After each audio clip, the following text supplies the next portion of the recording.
calling me Dito sa may Faculty of may Power. ATM. Ay, ano yung ginagamit? Faculty Map. Yung ginagamit niya sa lamin, hindi niya pinag-check up yun. Yung ginagamit nyo daw sa lamin, hindi nyo ginagawa. Binili nyo. Binili nyo lang doon sa labas. Hindi prescribed.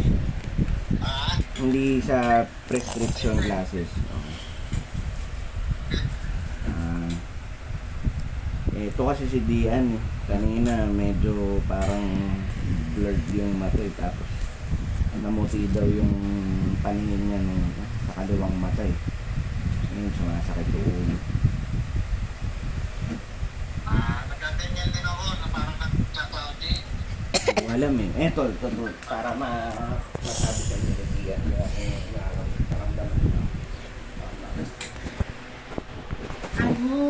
Distorted yung paningin ko. Dre. Parang may cloud na hindi ko makita ng maayos yung sa gilid. Tapos, pag sumitingin ako ng direkta, parang may mga kung ano-anong shape na lumalabas sa parang light na, ewan ko, parang flash na hindi ko maintindihan.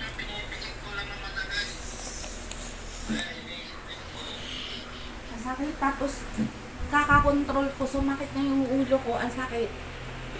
Dito sa forehead. Sa may matang sakit. Sa may pilay. Ipipigit mo lang yung mata mo, papahinga mo. Narinig din ako Sa astigmatism na ata ito Kasi, yung salamin ko, grado lang to, wala sa astigmatism. May astigmatism kasi ako. Pa-check up ka sa medical city. May schedule. Hahanap na lang ako malapit dito, layo dyan. Sige. Hindi, akala ko kasi meron ka ng kakilala o ano na maire-refer.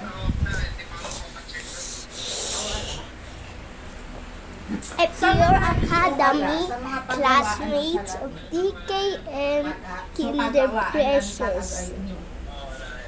Sa ospital ka You may now sa clinic. doing activities with your teacher here and work out here. You Pero pagka nag-prescribe na yun ng grado or astigmatic or kung anong klaseng salamin, pwede mo nang ipagawa yun sa labas. Can you stop?